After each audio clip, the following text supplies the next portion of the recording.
Hello there everyone, Lumar here. And after all of these years of waiting, we finally have him back. John Walker, the absolute GOAT, is in the new Thunderbolts movie, or the new Avengers movie, whichever one you want to call it at this point. And let me just say, once again, despite their attempts at doing this guy dirty, he is still just so on top of the game. Honestly, I don't know how they keep doing it. This is almost a art form at this point. They really try and make him so unlikable, but he's just so good. So in this video today, we're going to look at this absolute GOAT again, and then we're going to get on to a sort of small review of the movie itself. So as I mentioned in my previous videos covering him, John Walker is supposed to be a guy that you root against. You're supposed to support Bucky and Sam. And in the end, John is supposed to go on a sort of redemption arc and become their pal, giving way to Sam being the new Captain America and accepting his place as the second-class wannabe. However, because Falcon and the Winter Soldier was so badly written, he's just really such a great character, and he's usually in the right most of the time.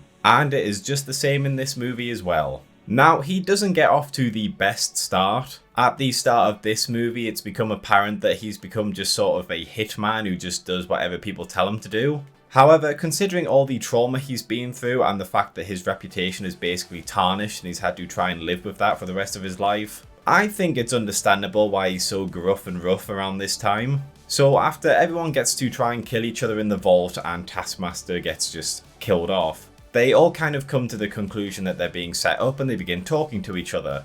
And during this time, Ghost calls him a wannabe Captain America who killed an innocent man. Ah yes, the innocent man who assisted a well-known terrorist leader, who went to buildings that were run by relief workers, stole all of the medicine, food, supplies, everything that was going to go to these refugee camps to help people, blew up the buildings and killed several people, and then helped Carly kill John Walker's best friend. And you know what, I have changed my stance after looking at the comments in the last video. John Walker does not kill a surrendering man. This guy makes no attempts to put his hands up in a non-combative position, and he never says I surrender. He just tries to put the blame off of himself, and he always keeps his hands in front of him, still trying to resist the fight that he started. So yeah, this is far from an innocent man. It's actually quite impressive how much this film relies on you not knowing about John Walker, because the revisionism here is just astoundingly bad. Even if you want to argue that John shouldn't have done what he did, this is not an innocent man. I genuinely can't believe that this was put in the movie. So after the tension is sort of broken between all of them, John is the first one to try and apologize to people.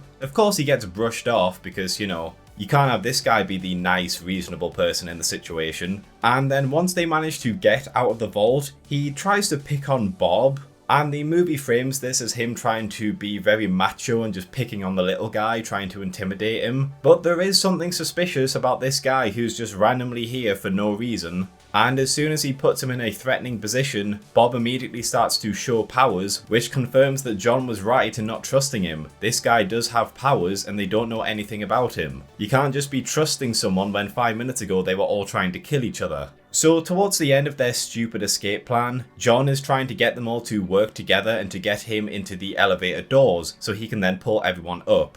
For some reason no one else finds this reasonable, they all just assume that he's going to let them die. So while everyone bickers and argues with each other, John enacts his plan, opens the doors and gets everyone to safety. They still treat him like an asshole about this, by the way, even though he just saved their lives. So we then get to see the traumatic side of him when the void sort of creeps into his mind and we see him looking after his child. Again, it's supposed to be framed as him being this deadbeat dad who doesn't bother to look after their child properly and then just brushes off all responsibility. But the fact is, he clearly still has problems about everything that happened in Falcon and the Winter Soldier. He is still struggling with all of this. He went from being a decorated war veteran to being one of the worst people on the planet in the media's eyes. All he sees online is how he failed. So of course he's going to be depressed and wanting some time for himself. And they frame it like this is child abuse, with him not paying attention to his child and this might cause injury. But the child's just there. He's right next to her. It's not like she's just going to disappear. You can be in a room and watch after someone while doing something else. He is right next to her. He is just on his phone. Nothing bad is going to happen. But apparently this just means he's a fucking terrible father and he shouldn't be there. As the group prepare to fight the guards that are going to storm the building, John rightfully points out that Yelena's plan has a lot of variables that might not work. And surprise surprise, they don't work. which causes him to have to take charge and try and handle things himself. But he's still framed as a righteous dickhead who went against the plan and tried to do his own thing, even though Yelena's plan didn't work. After their car gets wrecked and they have to walk across the desert by themselves, there's a bunch of patrols out there trying to find them, and just trying to give them some reassurance, he tells them about how they're far too high in order to see them, and they'll only need to hide again later on once the helicopters circle back, which will be a long time. And for some reason they frame this that he's grandstanding, trying to show off his military knowledge, even though he's just trying to be helpful and reassure the team. So anyways, they all get captured and they end up going to Valentina's penthouse where Sentry is. And during the fight with him, he shows no hesitation in trying to protect people, especially Bucky, taking the full brunt of the bullets being shot back in order to save Bucky's life, and then later helps to get Bucky to safety. Downstairs, when Yelena's having her mental breakdown, instead of being his brash self, he just brushes off her insults, showing a lot more understanding than Bucky and Ghost. When the void starts affecting the helicopters and they crash and begin destroying the city, all of the Thunderbolts start to help people, but of all of them, Walker's the only one who jumps in front of something that might kill him. He is shown very visibly struggling, but he does it anyways to save this one person. So in this scene, he's the only one who puts his life on the line. When Ghost tries to come up with a plan to follow Yelena into the void, and when Bucky is trying to brush her off, Walker sticks up for her, sharing his experience with it and encouraging Ghost's plan, even if it means they might die and never come back, showing a lot of trust in someone he barely knows because he thinks they're doing the right thing. When they're trying to help Bob get out of his void, he immediately hits his deadbeat dad and sticks up for him, and when they manage to actually get out and get back into New York City, he is the first person to give him praise, telling him that he did a good job. And then finally, just the post-credit scene, he looks fucking badass. I'm not 100% sure how I feel about the taco shield, but the beret, he just looks so good. This is probably one of my favourite costumes in the MCU. It's so simple, but it just looks so cool. And yeah, that is John Walker in the Thunderbolts. They really do try and make him come off as a brash asshole who deserves everything he's gotten, but he's just so sympathetic. You really do feel for the guy, a lot more than I think the writers intended to. I mean, Yelena's the central protagonist of this film, she's supposed to be the sort of moral centre. So when in certain scenes you're agreeing with him over her, you know that something's gone wrong in the writing room. But who am I to argue if it makes my goat look even better? So now let's get on to a sort of little review of the movie itself. Let's start with the good aspects of this film, because there are quite a few. I do like it when they do something different with the opening credits. Seeing it play the typical Marvel opening logo, only for the void to come along and just everything goes silent, I thought that was pretty good. The opening little sort of corridor movie fight with Yelena, I thought that was quite well choreographed. It was, yeah, I wasn't really expecting the fight scenes to be good in this film, but surprisingly they're decent. When Yelena visits Alexei and they kind of have a father and daughter sort of heart-to-heart, I thought that was really good. To be honest, with Alexei, I really like a lot of the heart-to-heart stuff he does. It's very well acted, very emotional. I wish there was more of that part of him than the other part. Again, the group fight in the basement area, that was pretty well choreographed as well. It was really quite interesting to see all these people just come in and they have to change up the dynamic a bit. Yeah, it was quite well choreographed, especially the part with the knife where it's just bouncing around between people. I thought that was quite good. The scene where Bob gets his powers and he's just completely dumbstruck and he's got no idea how to control it, and it ends with him just passing out and crashing. Yeah, pretty much how I would imagine people just suddenly realizing they have powers and then being unable to control them. I think they did a pretty decent job depicting Bob in general.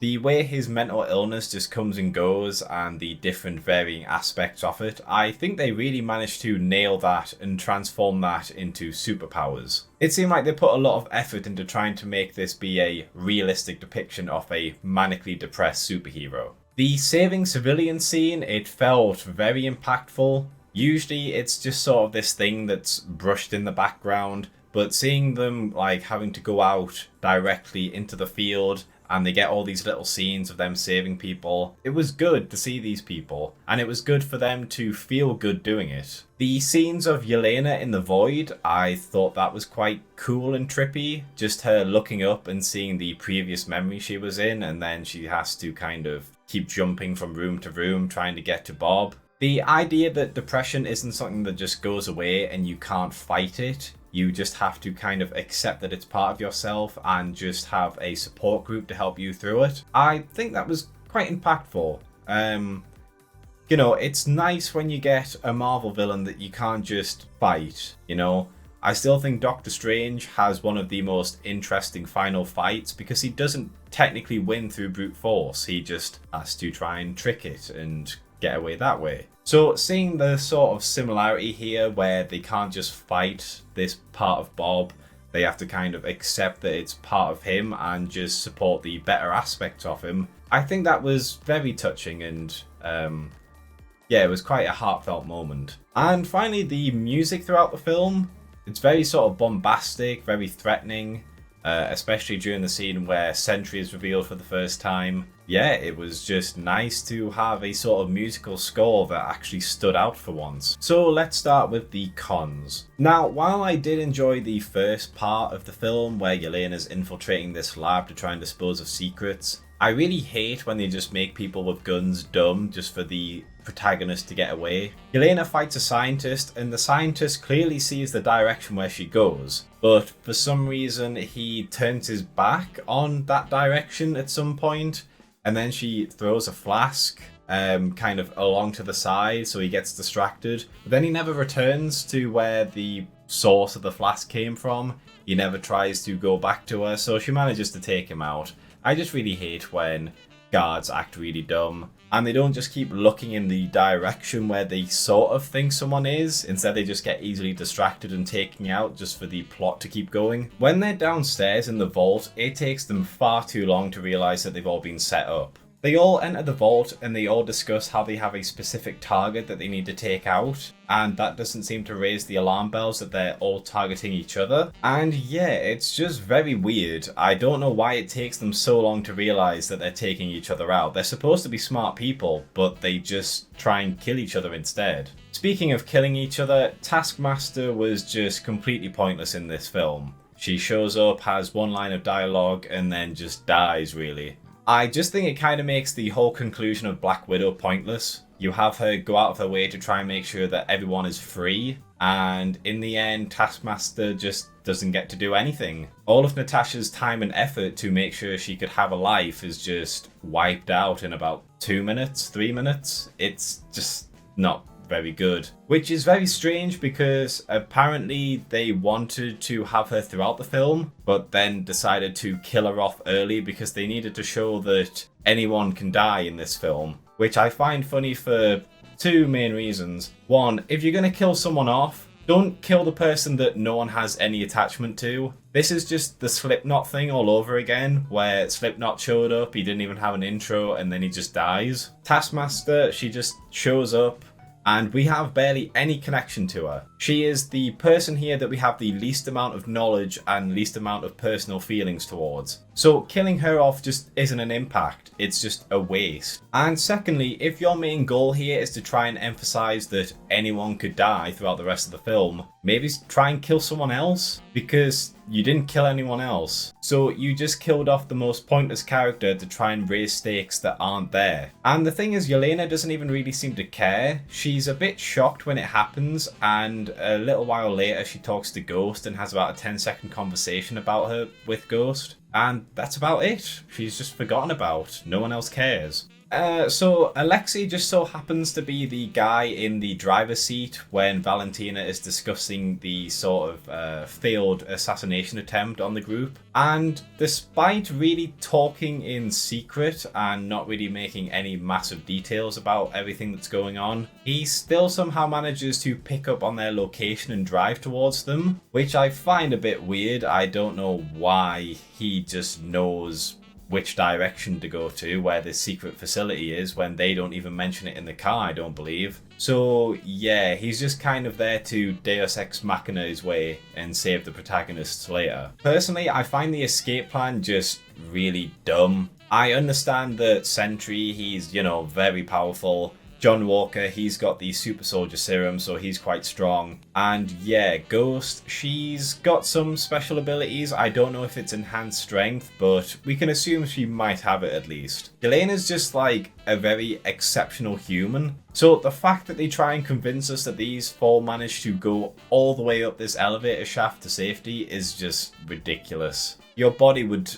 give up like halfway through at least. I feel like they probably shouldn't have made it that tall. And when they are escaping and they're surrounded by the soldiers, Valentina tells them to fire non-lethally because they need the sentry project, they need Bob. And then it just cuts to them like shooting the gang with regular bullets. Like that's not non-lethal, that's just lethal. I don't know why there's this dialogue here and then you just ignore it in the next scene. So when they're all wandering around the desert and they're trying to get away, Alexei somehow manages to hone in on them, like their exact location. Even if he managed to find this base, he has no idea which direction they could have gone in. But not only does he get the right direction, he manages to like precisely locate them. It's just bollocks. Like I said before in the pros section, I think the heart-to-heart stuff that Alexei has with Yelena is really good, but there's also the fact that he is just very annoying. They have not learned anything about his depiction in the Black Widow film. In fact, I think they made him even more annoying in this one. He is just so loud and obnoxious, and he's probably the unfunniest part of the movie for me, which is annoying because they really tried to shove a lot of the jokes in through him, so it just doesn't work. When they're getting chased by the Humvees, Bucky just appears from nowhere. We see on the road that there's like no bike there whatsoever. So unless his bike can go at like supersonic levels of speed, I don't know how he just appears, but he does, and he saves the day, which is convenient for the people who are about to die. Speaking of Bucky saving the people who are about to die, he then fires a grenade launcher at them, but he's shown to be well away from them. Like, he's slowed down, he's just stood in the road while they're going over 50 miles an hour, and then he just points his rocket grenade attachment kind of thingy, and it just launches straight across and gets them instantly. Like, they are so far away, I don't even think he'd be able to shoot them. But not only does he manage to shoot them, but he manages it in like a second. He pulls the trigger and then it's just on them and it blows up. When they get into the new Avengers building and they get to the penthouse and Sentry is there, he somehow manages to have complete control over his powers, which I don't know how that's possible really, because the last time we saw it he was struggling to move a glass, and then it's been less than 24 hours and he can somehow do everything he does. It's just a bit unbelievable really, it's really stupid. Also, when they break into the building to try and take Valentina down, and later when they're thrown out onto the street and they're just walking around, no one pays any attention to them whatsoever. I think if I saw the Winter Soldier or John Walker or, you know, these people dressed up in a big red jumpsuit, I think I would have some reaction and start to record them. But no, like no one cares. Everyone just walks past them. There's a van that's just crashed into a building and no one cares. They just walk around. There's a really funny scene where the Void appears and the helicopters like circle around him, and they've got like mounted turrets underneath, and then instead of using them on the Void, they decide to open the passenger side and have some guy with a gun shoot him. I thought that was like completely fucking pointless. You have mounted guns and you've already seen that these little carbines or whatever they're using, they don't do anything. Yet instead of using them, they open the door just so they can show like his powers being worked on these soldiers. It's just pointless. So they save the civilians, and then Yelena goes into the Void and finds Bob there.